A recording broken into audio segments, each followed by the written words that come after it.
Hello there, welcome back to the New Times. Today we are vibes on vibes. We have a very special person with me. Today we are having a sit down with a person who has been seen consistently going places, as they say. She's been on big stages, some of them like Tress Awards and many more, which you'll get the time to tell us about. So speaking of vibes, let me not take time. Welcome Saddie Vibes. Thank you so much. Thank you. I am very happy to have you today. I'm very happy to have you. So for those who don't know who you are, do you mind start by introducing yourself and then take it on.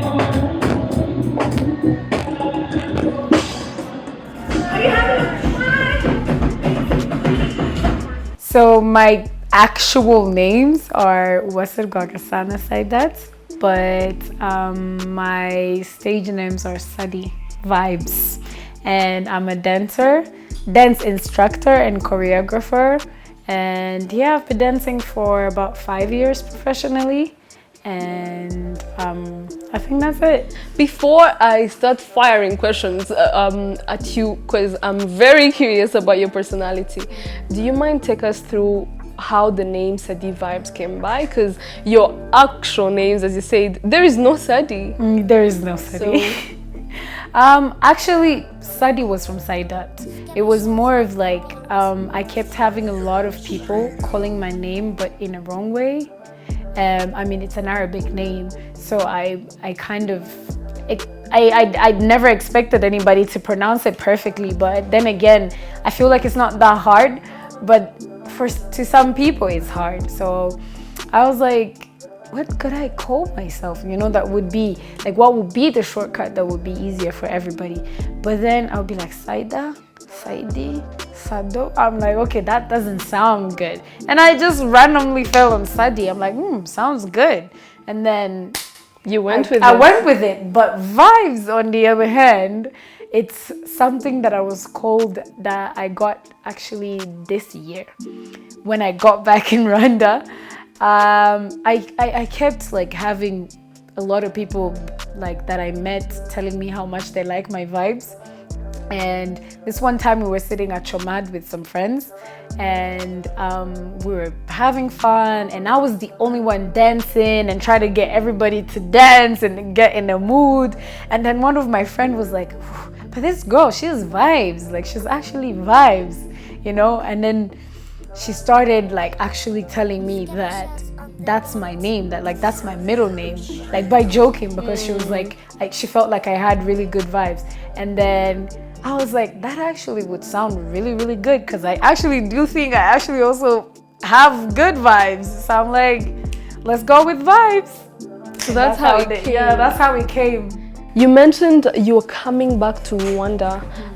Where were you from? And does that mean that you've been practicing dancing under Saddie, just Saddie, until this year? Yeah. There's also Afro Dance Lover, but it was more of like highlighting something that I really love. It wasn't more about a name. It was actually something. It was trying to like let everybody know who come to my page that whatever style of I dance, first and foremost, I love the African dance before anything else. So it is my identity at the end of the day. So I was just trying to let people know that, but it wasn't really like a name. But before it was more of just Saddie, and then now Vibes. Yeah. I was coming from China. I've been there for about 4 years. I was doing getting my bachelor's there, And yeah, I came. Should we say you last bagged year. that one? Yeah, I'm an engineer, girl. Period. Period. So I'm an what? engineer. You're dancing on fields? No! I actually studied something different from what I do now. I studied mechanical design, automation and manufacturing engineering. So I graduated in that, and yeah, I'm an engineer. And like I said, I've been there for 4 years, and my almost heading to my 5th year. I just came back. That was last year in September. And we should just say that this year was your year, right? Girl, yes, it was. It really was. Do you want to take me through the highlights? Because I know I can see some, but I don't want to speak it for you. So please take the flow. I don't know. I feel like for me, the highlight for me that people maybe don't see is discovering myself. I feel like this year has really been about discovering myself, because it started off really rough. I didn't think it was gonna be that, but Why? Because of moving back? yeah, there's moving back, not knowing the industry, not knowing people, not knowing what to do, where to go, the currency, everything changed, you know, everything. My whole life literally just changed. So it was kind of hard to just adapt myself into a new system, because the system I'd left and the system that I found was really, really different. And yeah, and basically just knowing how I am going to make my dreams come true. You know, it was a whole process that I thought would take me about 2 to 3 years to actually get into a place where I say I'm figuring it out. But I like the fact that I'm discovering myself already in this year, and I got to know exactly what I want to do, how I'm going to do it, you know, and how I'm going to approach this industry in the way and achieve the things that I want to achieve in this industry. So yeah, but I've been on big stages this year. It's been good. I mean, Trace Awards, the Trace Awards Festival and Move Africa, the two of them have been the biggest that I've been on. But I cannot forget the artists here in Rwanda too. I mean, it's my home. I've been on big stages with them too. I've choreographed and been with Bruce Melody when he went to do his concert in Burundi. Who also had a big year, by the way. Yeah, he had a big year, and I never in my life thought that I was gonna be with him on stage when he's going through all of that. And yeah, it's just been great. I've been working with really good artists this year, and I'm very, very proud. But obviously, dancing with Kendrick Lamar, and that, I mean, something that I thought that I would never achieve, like maybe probably in 10 years to come. So yes, from like ever since I heard Kendrick Lamar, I always, there's so many. There's Humble, there's Poetic Justice, there's Count Me Out. Okay, we get it. Yeah.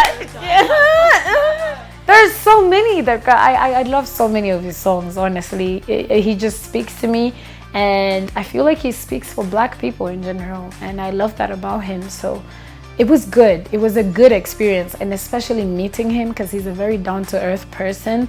He came into the rehearsals with us. He was so nice, greeting everybody. I was like, okay, amazing. You're humble, like the way you sound, but you're humble. It was great. That was the biggest highlight. And I'm happy for you. So now, before I just go taking you down that road of whether do you think you've discovered yourself, do you think you've reached your peak, before we go through all that, let me take you back to your childhood. How would you say you grew up? And just like go through it briefly and tell me, did little Saddie know she would be a dancer or an engineer? No. I'll first answer that question. No, she did not know that. Briefly, I think I kind of had a fun but also rough childhood. It was more of, I was an angry child. I can't really tell the reason why, but I was a very angry child. I started actually being a happy child when I started dancing. So vibes were not inherent. Yes, they were not. I mean, they were supposed to be, because my mom, she's vibes. Like she's vibes. Mommy vibes. Say hi to her. So I thought I was also going to be that person, but I also couldn't reach it. It was there, but I couldn't reach it, and I couldn't know why. But it's not until I actually started like dancing that I felt happy. You tapped into I it. tapped into it, and I started that in primary 6. That's when I started traditional dance, because that's how I started. You can also dance traditional. Yes, I can. What age are we speaking now? I was 10. I was 10 by then. I was So 10, back in 9. primary. Yeah, and I could dance traditional. And Which that's school when I did you go started. to? They call it Kwahaj. The everybody primary knows school. where Everybody that knows is, yeah. Kwahaj. You go to the primary school. That's where I did my primary school and my A level. Yes, I think I also had a very fun childhood because I had a lot of kids around me, because we were in a household of many kids, cousins. Like there was just many kids. And So you grew up from a Muslim family. Yes. I Are grew you up from Muslim yourself? Yes. You still are? I still am. Not a very good one. I'm very ashamed of that, but I'm working on it. I Who's feel the like good one though? I also can't define that. Don't blame I yourself. can't. I also can't define that. But I guess the people who are too into it, they would tell you that, women that wear the hijab and everything. But personally, I feel like wearing hijab is overrated to me. Like it's not. If I wear hijab but I still have a bad personality, I'm not a good human, I don't think it means anything. At the end of the day, I feel like I should work on myself, work on how I believe in God, and then work on the physical appearance before I have to work on that, because I pray, I believe in God, I know that I always pass him in front of everything that I do. So that's just my own belief, that's just my own way of seeing things. Again, it's not a destination, we're all on that journey, really. Exactly. Yeah. Well, I hope that by the time that I leave this world, I am a better Muslim. I do hope that, and I'm a better person. Yes. Okay, so now you're going to high school. Did you continue with traditional dance? Yes, I did. By then, I just really... Funny story, when I was young, I was very bad at dancing. I mean the other stuff, the modern Like the stuff. Afrobeats. I was very bad. So don't tell me you didn't dance shaku shaku. I did, but girl... What is it again? Azonto? Yeah. You danced to it, right? I did, but I was bad when all of those came. I wasn't good at dancing. My sister and my other cousin, they used to like to dance a lot, and I would join them sometimes to dance, and then everybody would be like, child, sit. Sit. Don't embarrass yourself. Just sit. So I never at all thought that I was gonna become a dancer, because I thought I was very bad at it. But I loved it, because it was one of the things that actually made me smile and feel happy. But I think I inherited that from my parents, because they also loved dancing. Yeah. So later on in high school, I started my first year in Kagarama Secondary School, and I did traditional there. It was a good experience. I met a really good trainer who made me even better than I was. I mean, child, they would beat me. But not in a bad way, but in a way of like educating me and letting me concentrate. But yeah, from there we did school competitions and everything. Yeah, I was known for doing that. I was actually doing really great. In my second year, I moved to another school called Doctrina, and I still did the same thing there. I was doing traditional. And then, yeah, I continued all throughout my whole, even in my A level. But in my A level, I more wanted to dance, like modern, but I was like, So how did the modern come then? I used to love it, and there used to be a crew in my school, and I used to go see them train and learn some stuff, but I was still not good. Yeah, I was still okay. I was okay. I mean, at the end of the day, I'm an African. Right. I'm an African. I can move to the rhythm. So I was still okay. I was still good, but not like good to the level where you can call me like a dancer. And I guess my parents were really never with it, so I never tried to push to like keep doing it. They were never really into the whole modern dance. I mean, back then people really didn't understand it, so it was hard to like convince a parent that I should be training, I should be doing that. It was hard. But yeah. So when do Fast you do forward. the jump? Fast forward, I finished my high school in 2016, and from there I started working, and I met somebody. I met Manzimbaya, one of the known dance teachers here in Rwanda, and he brought me to his classes. Like, he was doing classes then, and I would randomly go sometimes when I have time. And later on, fast forward, he took me to a place called Rafiki, but that was like not You mean until Rafiki Club? Rafiki Club. Not until 2018. When I went there, I found them taking a class, and I took the class. And when I did the class, I felt so good. It was different. I don't know why it was different, but it felt different. I think maybe it's because of dancing with the kids, you know, different kids with different backgrounds, but seeing all of them having so much fun together, I was like, okay, this is what I want to do. You know, I want to make people happy through dancing. So I started consistently going there to train with the kids. And yeah, I ended up starting my journey like that. So when do you go to university, and when you go, do you continue it? Yes. So in 2018, that's when I traveled. Like, I got a school in China, and I traveled to China. When I got there, I had a friend of mine. I used to tell them how much I love dancing. And I think when we would go out, they would tell how much I love dancing. And this one friend of mine who was my classmate told me, oh, there's this one time I was at a train station and I met this Chinese guy. He was trying to tell me that he opened a dance studio. I think you would love it if I took you there. Wait a minute. Are we talking about Chinese dance? Yeah. Yeah. They're dancers? Not dance. They created a dance studio, but they were dancing normally, like hip hop, like various different, but more focused on hip hop. And But can you still dance Chinese? no, not really. There was too much stressing, like just like stretching too much. I was like, that's not Maybe for not. me. No, maybe not for me. Because I was like, I'm interested to learn, like, I'm interested in learning like different type of styles. But I guess that time I really just wanted to be able to even learn the basics of doing like hip hop and Afro, that I didn't have time to like think of Something else. other styles. I had to first feed the appetites I was having, you know? And then, yeah, he took me there. I met them and they were so nice to me. I was doing my dance and they were like, yeah, you're good. I was shitty. But they were like, yeah, you're good. You're doing great. Yeah. Like, oh my God, you can dance like that. I was like, yes. And I was like, okay, from now on it's fake it till you make it. So I'm gonna like Fake it. yeah, I'm gonna fake it. I'm gonna own it and be like, yeah, I'm good.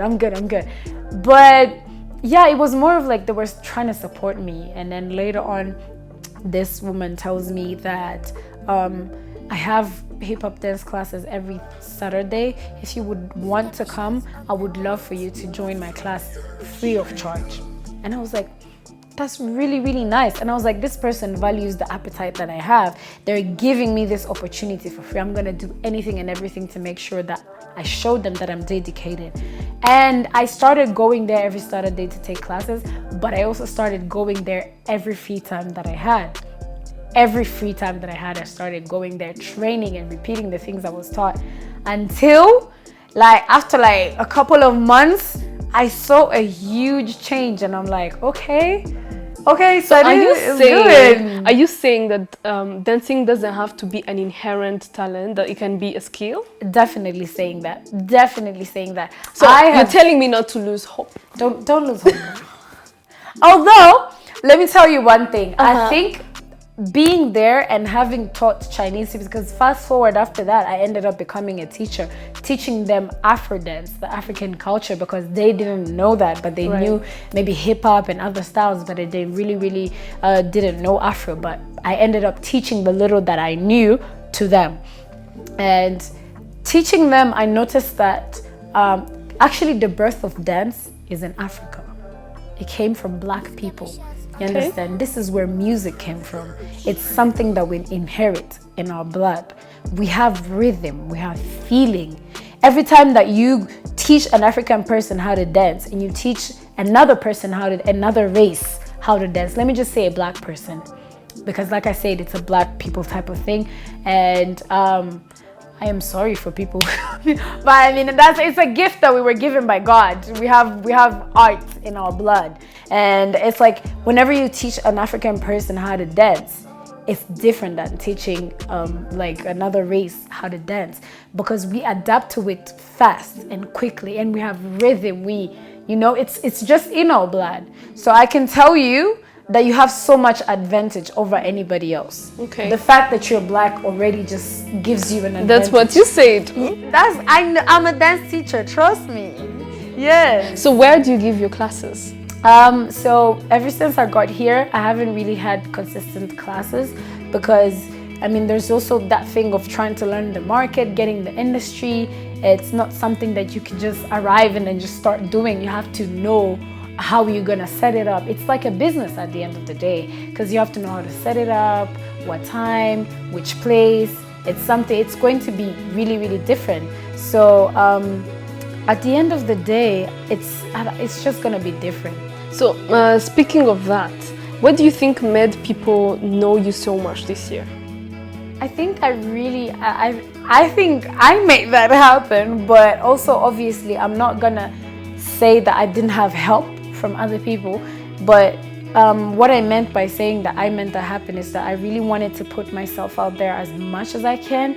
Every opportunity that I could grab, I grabbed it. Even those that weren't given to me, I looked for them. Okay. Yeah. It was more of like, this year was more of like telling the people I'm back, I'm here, and I'm ready to like dance and move and change this industry and vibe, So I really put myself out there as much as I could, like work with people as much as I could. But also I've had people do interviews, and reporters, they're literally the best, because they're the people that actually put me out there. For the people who don't follow dance as much, they still follow news, they still get to follow platforms like these. So I could say that had a big influence on me getting known. It was all of these people, like it was working together with all of these people, working together with some journalists, some reporters, working together with other dancers, event organizers, pushing myself out of the comfort zone to go and know these people that need the dancers, that I need to sell them that I could do something good for them without having done it before. So it was kind of hard for me too, but yeah. I actually will say that the hardest part is to do that, and you've done it. So I can't wait to see what's coming for you. Right? Girl, thank you so much. So where is engineering in all this? Are we like throwing the degree in the back? I can't say that I'm throwing the degree in the back, because at the end of the day, I have that degree, I have that knowledge. So whenever, it's mine. So whenever it would be needed for me to use it, I would use it. But it's more of like knowing that you always still have to have a backup plans for everything. That's my backup plan, honestly, because I did it and I loved it, but not as much as I love dance. And I don't feel like I can impact people's lives as much as I do now because of how dance impacted my life personally. And also, like I said, it's just good to have backup plans. I do other stuff. I don't just dance. I'm a translator too. Okay. I'm fluent in Mandarin. I speak Chinese. So yeah, I translate for people. I translate user manuals for machines, and girl, you're a go-getter. You gotta survive. Kigali is tough. So surviving in this area, you just have to be able to do a lot of different stuff. So yeah, my degree is just there, waiting for the day that I need or have to use it.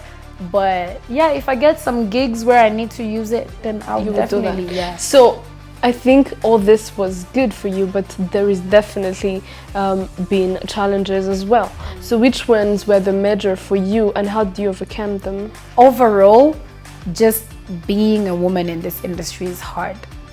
I think a lot of people assume a lot of things about you, and I am a person who's very fragile. I'm not afraid to say it. I'm strong, but I'm also very fragile. I'm the type of person that my mental health is easily disturbed, and I try as much as to like maintain my peace as much as I can, but it's hard. You know, it's hard having to be a woman in this industry, because a lot of people immediately assume, oh, she dances, oh, she a stripper. You know, she a stripper. She not like dance? Really? Is that something that you can do with your life? You know, they have different ways of discouraging you. And just because you're a dancer and entertaining them, they just already think that you could entertain them in another way. And obviously meeting people who call you in their jobs just so that they could take profit like other things besides your skills and your talent. So I mean, those are the things that have actually knocked me off of my way. And having a lot of people here not really understand the dance industry and not understanding the work that we do and how hard it is, you know, and constantly trying to make people understand that what you do is complicated and hard. It needs preparation, it needs time, it needs thinking.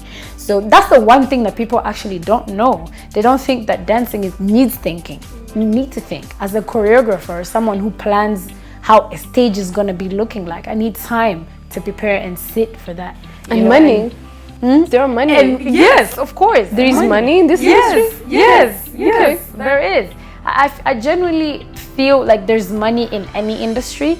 There's just, you just need to find a way to access the money. It's not, I can tell you that it's not obvious money like other. It's not overflowing. It's not overflowing, but it's there. You just have to find your angle. And for me, that angle is market analysis. You just have to reach in a place, analyze what is needed in your industry that hasn't been there before, and how are you going to offer it, and what are you going to do that's better than what was being done. Because then you have to make people understand and show them that what you're doing is different and that is hard. It is worth that money. You understand? The moment you make them see that it's worth that money, you do get that money.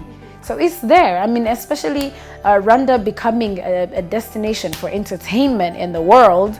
I mean, it's there's a lot more money coming in, a lot of opportunities coming in. So yeah, I think I've mostly the challenges have been those, and also working with fellow dancers. I guess that's been a big one that hurt me at some point, because they have a way that they've been doing their things, and having somebody from outside come in and kind of switch things up, or maybe see things in a different way that they see it.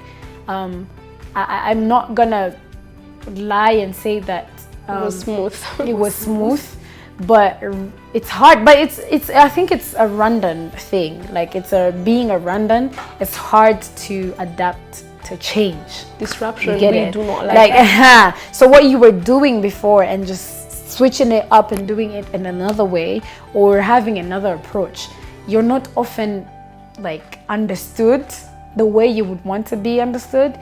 So I guess working with other dancers have been really, really different. Because for me, I really have, I'm really serious about my job. Even if it's dancing, I am still really, really serious about work. And I guess a lot of people don't take it the same way that I do, even if we're still in the same industry. So I mean, that was one big challenge. Yeah, getting the people I'm working with to go in the same lane that I am in is hard. Right. Yes. Oh my God. I think I am wishing you courage, and it's not particular to your industry alone.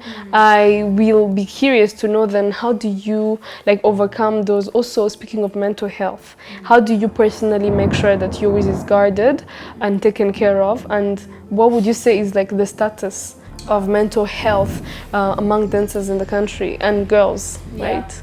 For me, I just feel like, let me start by the mental health thing. I feel like I'm still vulnerable, like everybody is, but I feel like one step to becoming better is acknowledging the problem, is acknowledging that there is something called mental health, you know, and knowing that I need to be fine mentally to operate physically, you understand? And for me, trying to like guard my peace and guard my mental health is making sure that I don't find anything that disrupts my peace. You understand? Such as like being in crowds where you're around negative people, or sitting on a table that you know when you get up you're going to be talked about in a negative way, or just associating yourself with toxicness, you know, like people that but I genuinely think that they're not being toxic because they want to be. Some people don't want to be toxic. Some people just have problems with their mental health but are not aware that they have those problems, so they spread it, they project it to other people without knowing it. So for me, keeping my peace is staying away from toxicity, honestly.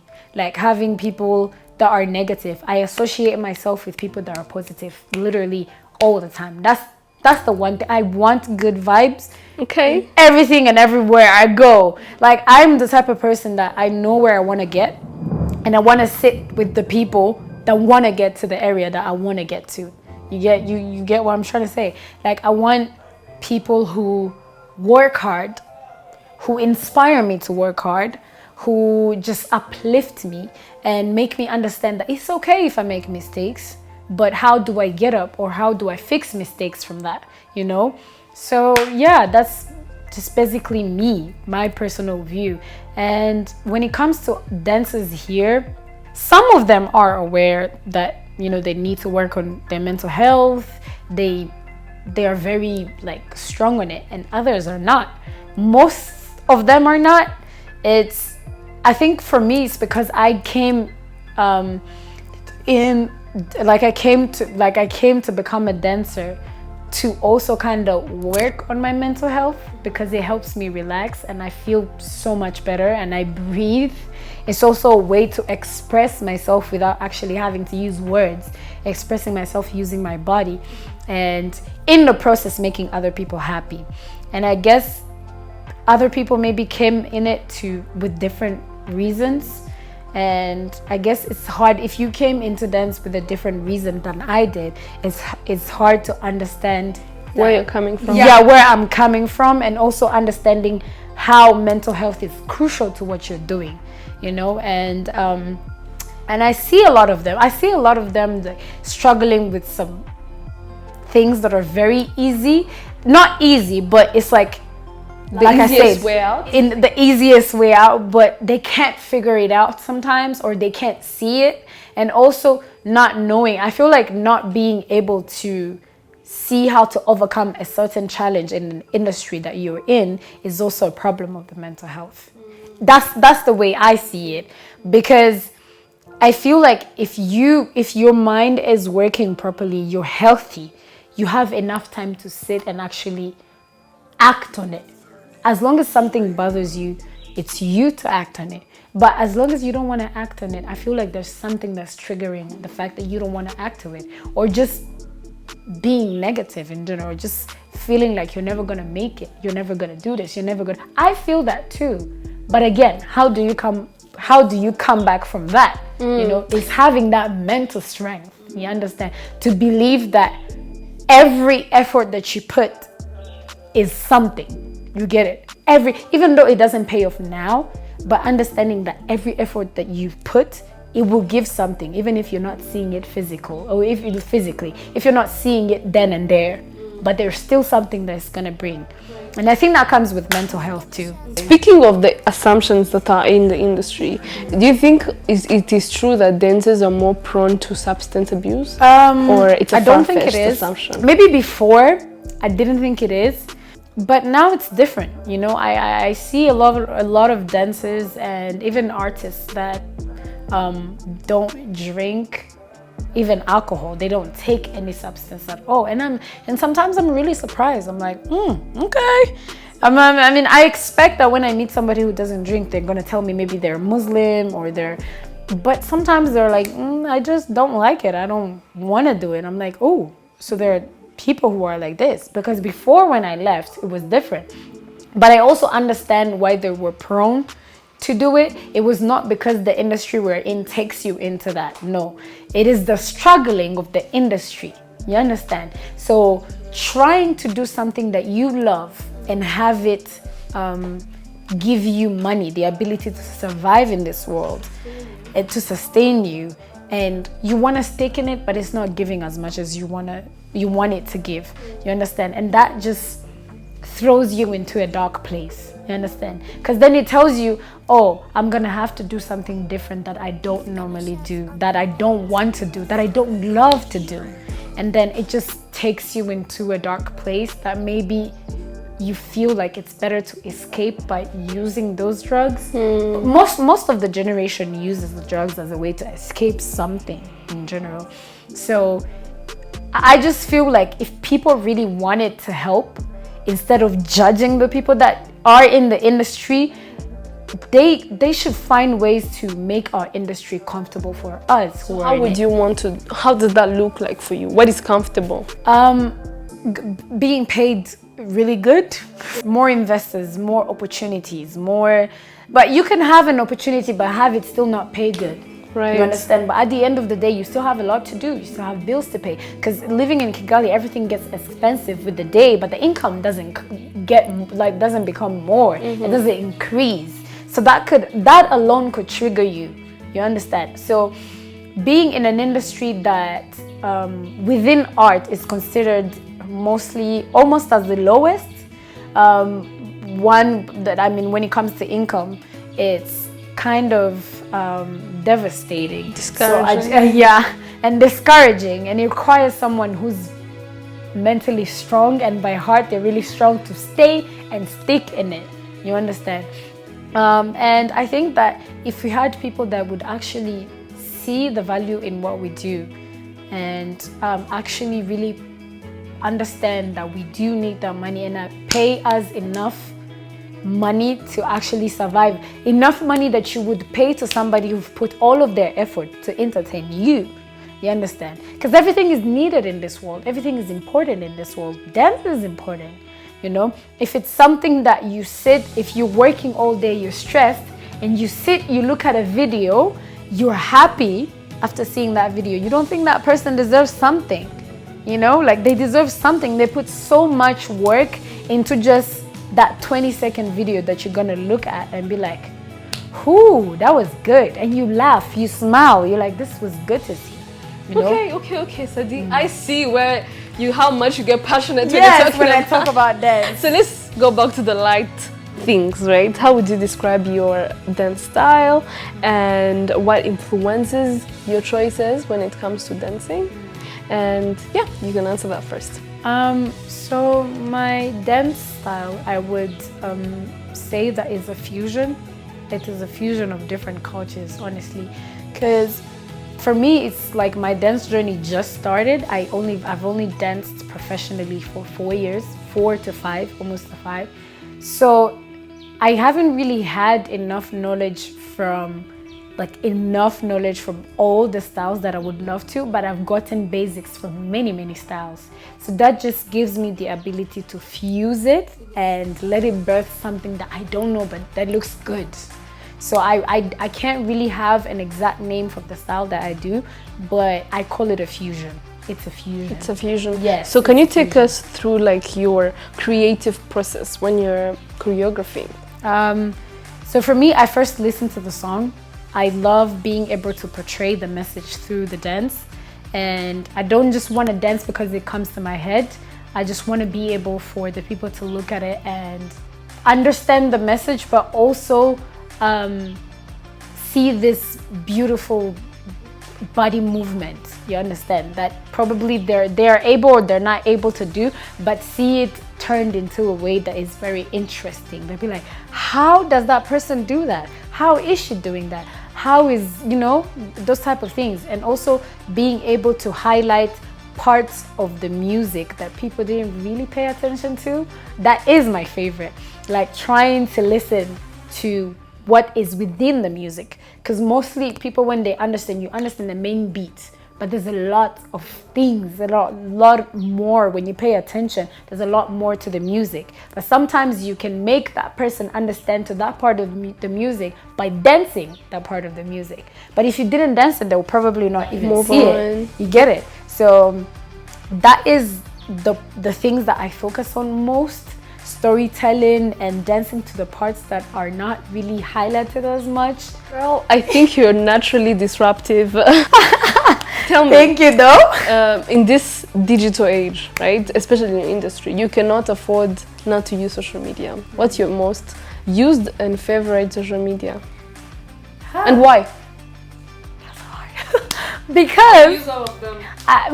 not really. I mean, I can't say I use YouTube that much. I don't post my videos there, but eventually I'll get to that place.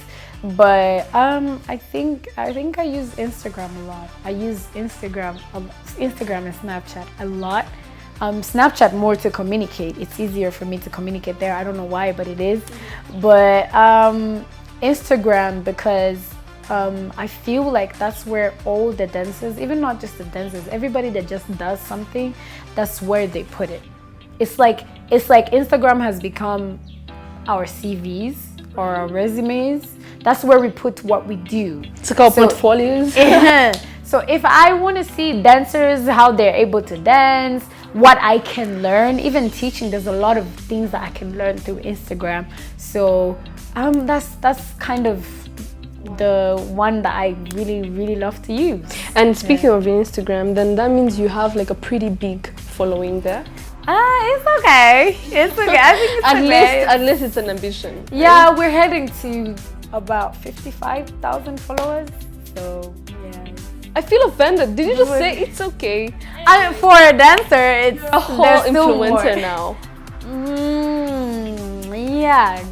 Yes or more. Anyways, her trying to fake humbleness. Less or more. You can never know. I was just gonna ask, how do you handle the pressure of public expectations, especially since Instagram, it's like also very interactive. You don't just put yourself out there, people are gonna comment, people are gonna, you can see the reaction, and the 50,000 people who are there to follow you, it's a statement to that. So how do you handle that? I just have to remind myself that at the end of the day, I'm also doing this for myself. However much I want to entertain people, however much I want them to enjoy what I'm doing, but first and foremost, me. You understand? Right. So, but that took a long time to figure it out, to understand that I shouldn't be diverted by expectations of the public. But obviously, once in a while, I'll listen to what the public needs because I'm here to entertain them. But also, I need to find a way, or I always sit and find a way to entertain them without having to bother my own needs and wants. And I think that I do have, and also having, like you said, the Instagram is really interactive, and then there's a way everybody has what they like and what they want to see. Right. So this person comes to you, is like, yo, you're using too much energy. The other person is like, you're not using energy. That person is like, you should dress like this. Another person is, it's a place where people think that they have the right to give their opinions on what you do. But also I can't blame them because it is social media. You're putting your life and your stuff out there. So obviously people are gonna have opinions. It's on you to see which ones that are constructive and keep them, and leave the ones that are destructive, because people at the end of the day are never gonna be 100% satisfied. But the people that really see the hard work and where you're coming from, they're still gonna see the amazing you. They're still gonna understand that there's a level that you're gonna come from, there's a level that you're gonna get to. So you're not perfect, you're not good all the time. So yeah, I guess I'll stick with those people, and then if some people don't like it, they should leave, not follow me. Right. So tell me, is there anyone you dream of collaborating with, whether a dancer or a singer or events? Did you see how excited I just got? Who crossed your mind? Oh, so there's this woman that I love. Oh my goodness, I love everything about her. Who is it? She's called Latrice Kabamba. So she's one of the dancers that I met when I was in China. I had the opportunity to go to her classes actually, and they transformed my dancing and the way I see dance in general. I had never met somebody who does what I want to do, like the style, like dresses the same way I want to dress. Like, she's just perfect. And I'm dreaming of a day that How do you want to dress? Now I'm curious. Yeah. I'm dreaming of the day that I'm gonna be able to collaborate with Latrice because she's good. She's very, very good. Are you in contact with her? Does she know where you are now? No, really, she don't follow me, but we've had a couple of interactions since I've been to her classes and I was in China. Sometimes I was the only black person in her class, so yeah, she would notice and we'd have a couple of conversation, and she's a very nice person and humble, so I really hope to collaborate with her. And when it comes to artists in Rwanda, I think I've already collaborated with the people that I love, and obviously I can't wait to see what's other artists that are upcoming that I would love to work with. But yeah, there's an upcoming artist that I really love. He's called Boy Chopper. Not a lot of people. Rwandan? Yeah, he's Rwandan. He's called Boy Chopper. He's really good. He has really good songs. You just check him out. I'm sure you're gonna love his music. Okay, we'll check. And he's one of the artists that I really believe in, and I hope to see him on bigger stages and to see myself with him on that bigger stage. Yeah. But outwards, I want to be on the same stage with Burna Boy, Ira Star, and Tyler. These people. We'll come back once you do it, okay? Yeah, please. Oh my goodness. If I do get the chance to stand on the same stage with Burna Boy, you will never hear the rest of it. I'll be like, I dance with Burna Boy. I dance with Burna Boy. Do you see me? I dance with Burna Boy. Okay, he should hear this. He should hear this. I wish. A girl can only wish. Right? Yeah. So tell me, when you look at a girl or any other person who is trying out this dance thing in Rwanda or in Africa, what would you tell them? I would tell them to have a strong heart, because the challenges that she's gonna meet are way different from what a man would meet in this industry. And some I can't like really go out like say it, but there's just a lot. There's a lot of people don't know how much as women have to struggle. So every time I see another woman try to make it in this industry, I'm like, I pray for you. I pray for you that you have a strong heart. And it's hard to be a leader when you're a woman, because a lot of people don't really just immediately respect you for being that leader. You understand? You always have to be assertive, sometimes you even have to beg, you know, and then it's hard, like why am I the leader? Why am I the one in charge of this and I'm begging? I should be able to tell you, stand in a line correctly, don't be late, don't do this, and it be okay. If a guy tells you that, you don't feel bad about it. But if a woman tells you that, you're like, oh, she's so vulgar, she's disrespectful, she's this, she's that, she got no chill, she got you get it? I get it. So there's always that black angry woman type of thing, and it's not really about that, you know. And we get disrespected a lot by just being a woman. So I really just would tell her to have a strong heart and not pay attention to the yappa from the crowd. That's what that's the way I'm gonna call it. I'm gonna call it the yappa, because you just have so many people yappaing, like it's just too much. So don't pay attention, believe in yourself, just shine. I'm a woman that loves being independent. I love not asking people for money, or even my parents. Like I can't. And my parents raised me to be that woman, and at some point I think a lot of people really don't understand that doing dance can actually get you there, but it's also knowing how to approach it as a business, because it's entertainment but it's also a business. Knowing how to approach it as a business could help you, like it could help your whole life, and you could just live off by that. I mean, I personally live off of dance. I mean, I have my own place. I do everything for myself, literally everything, including paying my rent, living a good life. I've not wanted anything that I couldn't afford so far. I mean, and I'm kind of a very, I'm not into luxurious stuff. I just want a comfortable life.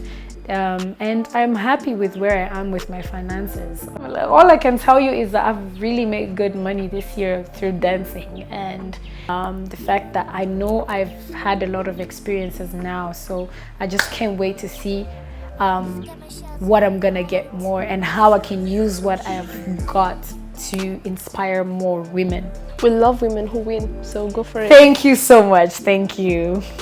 Okay, so speaking of the different stages that you've been on this year, what does it mean for you as a dancer that Rwanda is establishing itself as an entertainment destination and that there get to be a lot of foreign artists coming to Rwanda? Even your dream guy, Burna Boy, he's been here, so he will come back definitely. I genuinely hope so. I genuinely hope that he will come back. But I love it. I love what Rwanda is doing, man, which is one of the reasons that I chose to come back to this country and stay here permanently is because I love what it's doing for us, you know. The government is going all out. It's going all out. And we have all of these people that are helping us being on these stages. And as a dancer, it shows me that my home is considering me. You understand? It's considering that I need that platform. I need that help. I need that money. I need, you know. So I love it. I love this is I cannot say how many times I've thought of this question in particular, like telling everybody that Rwanda is becoming a place where you can actually make it in entertainment is such a big deal, because you couldn't say that 3 years or 4 years ago. And it's a big deal for me now, and I really am thankful for the government of Rwanda for thinking of us. I'm loving the way you're expressing it. You can see. Because I've asked myself these questions. I've been there and like told myself that this is really something that I'm very proud of in our country, you know? Because you can flex it. You can tell other dancers like, Rwanda? We have Trace Hours coming to Rwanda. We have Move Africa coming to Rwanda. What do you have? So our government is doing great. Okay, girl. Your parting words and we go.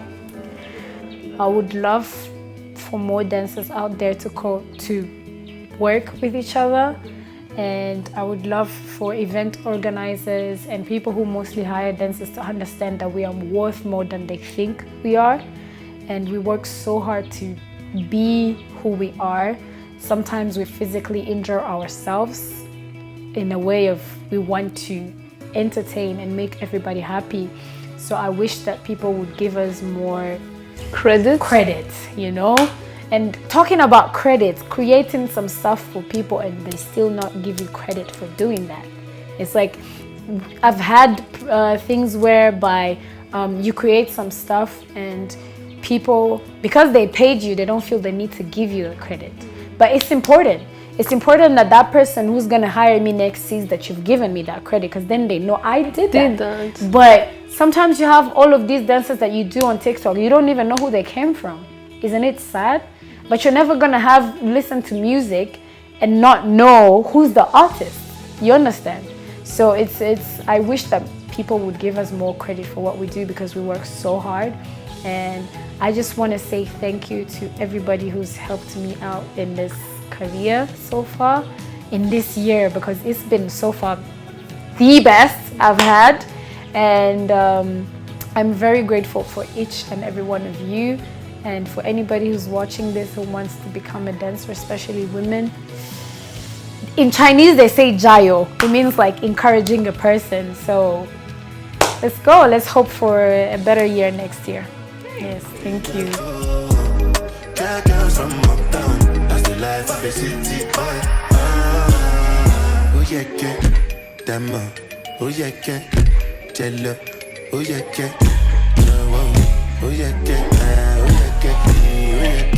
Mama Sheba, come back on. Make me the start of the paragon. Start of the halagon. Cause you know some my people they calagon.